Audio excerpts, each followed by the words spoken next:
বাদামওয়ালাকে, বাদাম বিক্রিওয়ালাকে আমরা ছোট মনে করি, সম্মান দেই নাই। রিস্কাওয়ালাকে আমরা ছোট মনে করি, সম্মান দেই নাই। অথচ হালাল রুজি উপার্জন করতেছি, তাকে সম্মান দেওয়া উচিত। যে মেতর হালালভাবে মেতরগিরি করতেছে তাকে সম্মান দিতে হবে, দিতে হবে কিনা? আমরা আজকে কাকে সম্মান দেই? সব থেকে বেশি যে ঘুষ খাইতে পারে তাকে সম্মান দেই। সব থেকে বেশি যে সুদ খাইতে পারে তাকে আমরা সম্মান দেই, ঠিক কিনা? আরে আরো জোরে বলেন, ঠিক কিনা?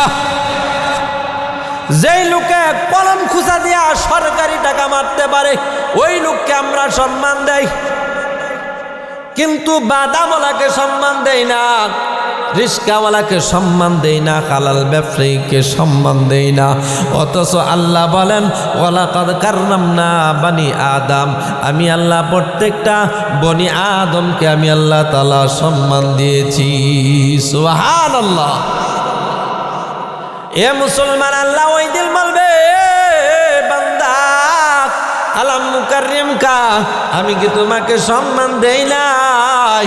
বান্দা বলবে মালিক তুমি আমাকে সম্মান দিয়েছ। আল্লাহ বলেন ও সাউবিদকা, ও বান্দা আমি কি তোমাকে নেতাগিরি নেতাগিরি বানাই নাই? আমি কি তোমাকে নেতা বানাই নাই? বান্দা বলবে মালিক তুমি আমাকে নেতা বানিয়েছিলে। এ মুসলমান, নেতা বানাকে জুরা কন, নেতা বানাকে? নেতা বানানোর মালিক কে? জুরা বলেন। আল্লাহর নাম বলতে কি লজ্জা লাগে? আর একটু জোরে বলেন, নেতা বানানোর মালিক কে? আল্লাহ বলেন কুলিল্লাহুম্মা মালিকাল মুলকি তুতিল মুলকা মান তাশা ওয়া তানজিউল মুলকা মিম্মান তাশা ওয়া তুইজ্জু মান তাশা ওয়া তুযিল্লু মান তাশা বিয়াদিকাল খায়র ইন্নাকা আলা কুল্লি শাইইন কাদির। আল্লাহ বলেন ও নবী আপনি বলি দিন, ক্ষমতা দেওয়ার মালিক হলাম আমি আল্লাহ, রাষ্ট্রের মালিক হলাম আমি আল্লাহ। আমাদের দেশের মধ্যে একদলে কিছু কিছু লোকে বলে রাষ্ট্রের মালিক হলো জনগণ। আল্লাহ বলেন রাষ্ট্রের মালিক হলাম আমি আল্লাহ, রাষ্ট্রের মালিক হলাম আমি আল্লাহ। ক্ষমতা দেওয়ার মালিক হলাম আমি আল্লাহ, ক্ষমতা চিনিয়ে নেওয়ার মালিক হলাম আমি আল্লাহ। এ দুনিয়ার মানব সম্মান দেওয়ার মালিকও আমি আল্লাহ, ইজ্জত দেওয়ার মালিকও আমি আল্লাহ, বেইজ্জতি দেওয়ার মালিকও আমি আল্লাহ। ইন্নাকা আলা কুল্লি শাইইন কাদির। ও দুনিয়ার মানব, আমি আল্লাহ সমস্ত ক্ষমতার মালিক। আল্লাহু আকবার। আল্লাহর নবী বিশ্বনবী রাহমাতুল লিল আলামিন এই আয়াতটা নাযিল হওয়ার প্রেক্ষাপট, আল্লাহর নবী বিশ্বনবী রাহমাতুল লিল আলামিন খন্দকের যুদ্ধের মধ্যে মুসলমানরা একেবারে অল্প ছিল। খন্দকের যুদ্ধের মধ্যে যখন খবর আসলো চতুর্দিক দিয়া কাফের বেঈমানরা মুসলমানদেরকে আটকাইবে, মুসলমানদেরকে পাকড়াও করে মুসলমানদেরকে শেষ করে দিবে, আল্লাহর নবী সাহাবায়ে কেরামদেরকে নিয়ে এবার পরামর্শ করলো, ও আমার সাহাবায়ে কেরাম, বেঈমানরা যেইভাবে চতুর্দিকে লাগছে, চতুর্দিক থেকে খবর আসতেছে আমাদেরকে চিরতরে ধ্বংস করে দিবে। ও আমার সাহাবায়ে কেরাম, আমরা কিভাবে আত্মরক্ষা করতে পারি সেই পরামর্শ করো। সাহাবায়ে কেরামের মধ্যে সালমান ফারসি রাদিয়াল্লাহু তাআলা আনহু, তিনি ছিলেন অত্যন্ত বিচক্ষণ লোক, তিনি ছিলেন অত্যন্ত একেবারে সুদক্ষ লোক। ওই সালমান ফারসি রাদিয়াল্লাহু তাআলা আনহু বলেন, ইয়া রাসূলুল্লাহ, ইয়া হাবিবাল্লাহ, ও গো আল্লাহর নবী বিশ্ব নবী, যদি আমরা নিজেদেরকে রক্ষা করার জন্য একটা কাজ করি, সেটা হলো চতুর্দিক দিয়ে যে পাহাড় আছে এই পাহাড়ের চতুর্দিক দিয়ে খননের কাজ করি, বেশি করে খনন করি যাতে করে শত্রুরা আমাদের দিকে না আসতে পারে। খননের কাজ চতুর্দিকে করতে শুরু করলো। সাহাবায়ে কেরাম করতে করতে এক পর্যায়ে বিশাল বড় এক পাথর পড়ছে, সাহাবায়ে কেরাম ওই পাথর ভাঙতে পারে না। আল্লাহ নবীর কাছে গিয়ে বলে, ওগো নবী, এত বড় পাথর আমাদের সামনে পড়ছে, পাথর তো ভাঙতে পারি না। আল্লাহর নবী বলেন, ও আমার সাহাবায়ে কেরাম, কোদালটা আমার হাতে দাও। আল্লাহর নবীর হাতে কোদাল দিয়েছে, আল্লাহর নবী খনন কাজে নেমে গেছে। সুবহানাল্লাহ, আর একটু জোরে বলি সুবহানাল্লাহ। আল্লাহর নবী বিশ্ব নবী রাহমাতুল লিল আলামিন কোদালটা হাতে নিয়ে নামার পর বিসমিল্লাহি আল্লাহু আকবার বলিয়া পাথরের মধ্যে এমন জোরে আঘাত করেছে, পাথর থেকে এক প্রকারে আলোক রশ্মি বের হয়ে গেছে, পাথর ভেঙে চুরমার হয়ে গেছে। আল্লাহু আকবার। আল্লাহর নবী বলেন, ও আমার সাহাবায়ে কেরাম, এই পাথরের যে আলোক রশ্মি আছে, এই আলোক রশ্মির ভিতরে আমি দেখতে পাচ্ছি ওই যে রোম রাজ্য মুসলমানরাও চিরেই দখল করে ফেলবে। আল্লাহু আকবার। ও আমার সাহাবায়ে কেরাম, কত শক্তিশালী রোম রাজ্য, ওই রোম রাজ্য মুসলমানরা দখল করবে। আল্লাহর নবী দ্বিতীয় যখন বাড়ি দিলেন, হঠাৎ এমন চূর্ণ বিচূর্ণ হয়ে গেল, পাথর থেকে আলোক রশ্মি বের হলো। আলোক রশ্মি বের হওয়ার পর সাহাবায়ে কেরামকে বলতেছে, ও আমার সাহাবায়ে কেরাম, এই আলোক রশ্মির ভিতরে আমি দেখতে পাচ্ছি ওই যে পারস্য আছে, ওই পারস্য মুসলমানরা দখল করে ফেলবে। সুবহানাল্লাহ। মুসলমানরাও চিরে পুরা দেশ দখল করে ফেলবে। ও আমার সাহাবায়ে কেরাম, চিন্তার কোনো কারণ নাই। সাহাবায়ে কেরামের ভিতরে কিছু মুনাফিক ছিল, মুনাফিক ছিলেননি। মুনাফিকরা বলতেছে, যেই নাকি নিজে আত্মরক্ষার জন্য চতুর্দিকে খনন কাজ করতেছে, এই ব্যক্তি নাকি দেখে পারস্য বিজয় করে ফেলছে, রোম রাজ্য বিজয় করে ফেলছে, এই লোক কিভাবে এত বড় বড় কথা বলে? এটা তো হাস্যকর বিষয়। সুতরাং মুহাম্মদ এমন কথা কেন বলে? যখন বলা বলি করতে লাগলো মুনাফিকরা, আল্লাহ জানেনি, আল্লাহ জানে, অবশ্যই আল্লাহ জানে। আল্লাহ ডাক দিয়া বলে, ও নবী, আপনি এই দিক দিয়ে কষ্ট করেন আর তারা আপনার ব্যাপারে কেমন কথা বলে জানেননি?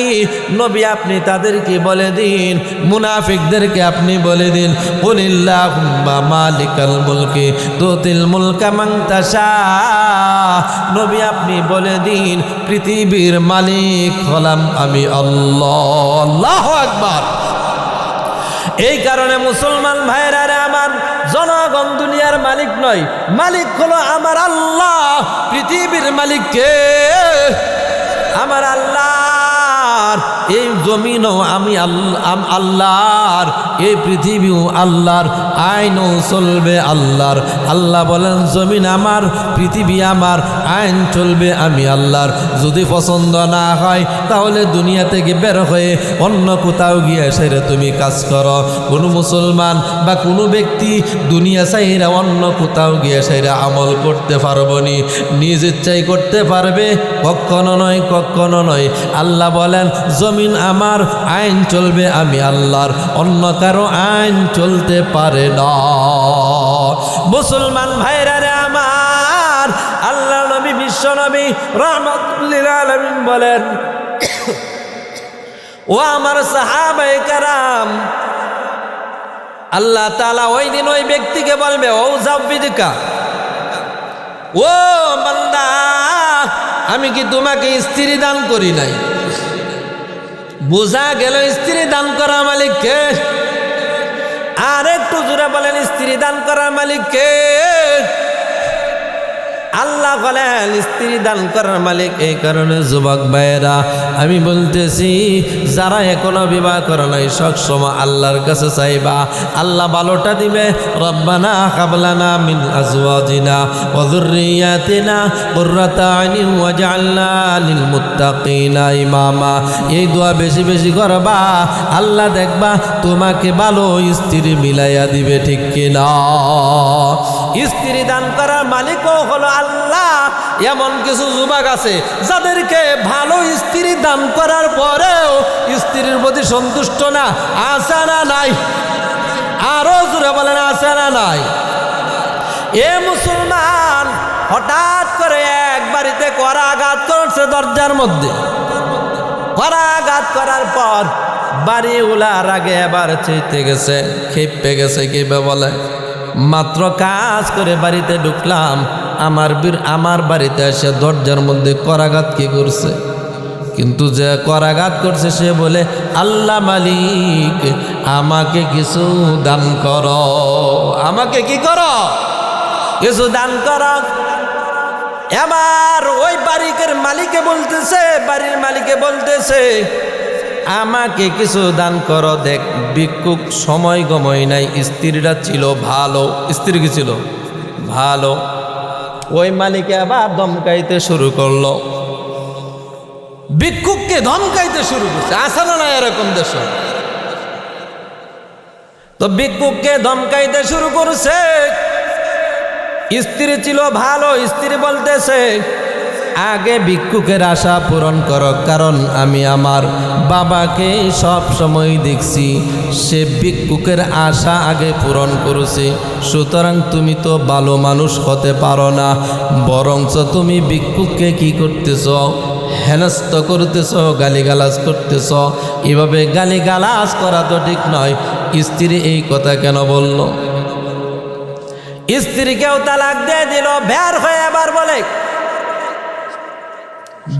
হয়ে আবার বলতেছে, ভিক্ষুককে বলতেছে যা এই দিক দিয়ে যাবে, আর এই দিকে তাকাইবে না।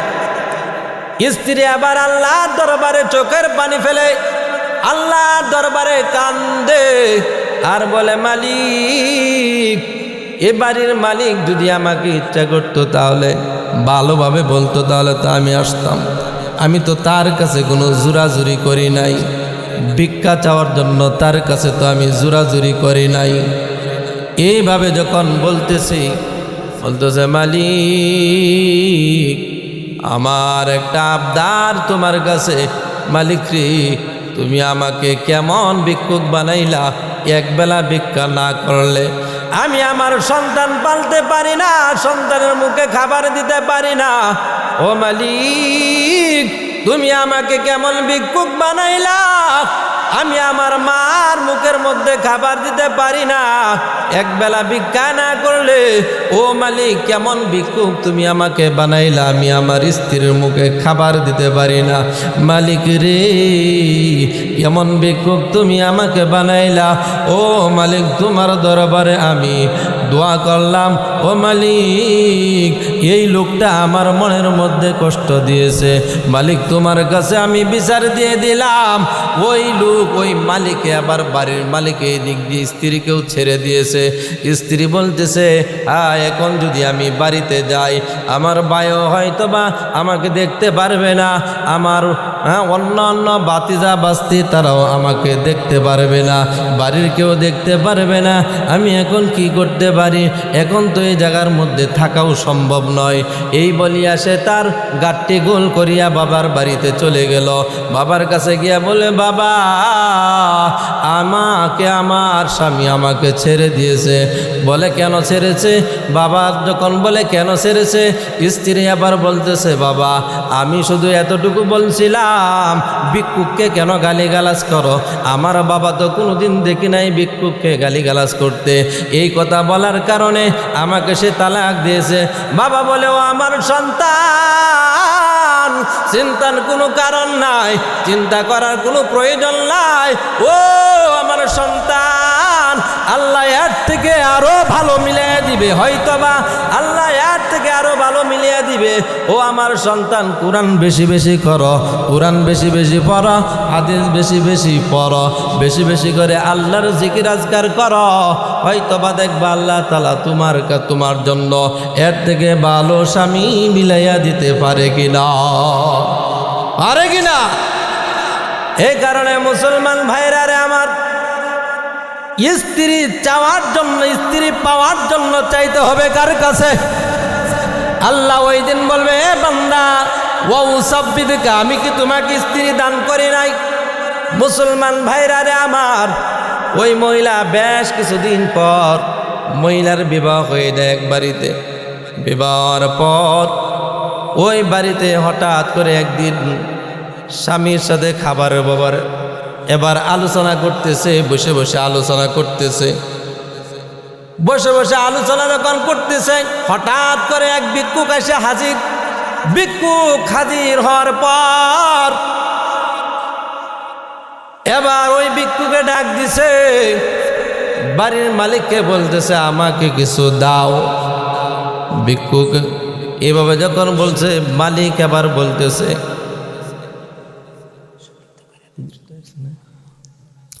তাহলে দেখেন আল্লাহ তাআলা ওই দিন বলবেন, বান্দা আল্লাহ মুকাররিমকে আমি কি তোমাকে সম্মান দেই নাই? ও সাব্বিদিকা আমি কি তোমাকে নেতা বানাই নাই? ও জাব্বিদিকা আমি কি তোমাকে স্ত্রী দান করি নাই? বান্দা বললে না মাই রব, হ্যাঁ দিয়েছি। আল্লাহ তাআলা ওই দিন বলবেন, আফাদনাং তান্নাকা মুলাকি, আমার সাথে যে তোমার সাক্ষাৎ হবে এই ধারণা কি তুমি করতা? বান্দা বলে ফায়াকুলুল্লাহ, না তো এই ধারণা তো আমি কোনোদিন করি নাই। আল্লাহ বলেন, আল্লাহ ওই দিন বলবেন, ফাইন্নি কদ আনসাকা কামা নাসিতানি, তুমি যেরকম আমাকে দুনিয়াতে ভুলে গিয়েছিলে আজকেও আমি তোমাকে ভুলে গেলাম। সুতরাং মুসলমান ভাইরা রে আমার, যদি আমরা আল্লাহ তাআলাকে আজকে ভুলে যাই, পরকালে আল্লাহ তাআলা আমাদেরকে কি করবেন? ভুলে যাবেন। এই কারণে আল্লাহ তাআলাকে কি করা যাবে না? ভোলা যাবে না। আল্লাহ পাক রব্বুল আলামিন আমাদেরকে এই কয়েকটা কথার উপর আমল করার তৌফিক দান করুন। ওয়া আখিরি দাওয়ান আলহামদুলিল্লাহি রাব্বিল আলামিন।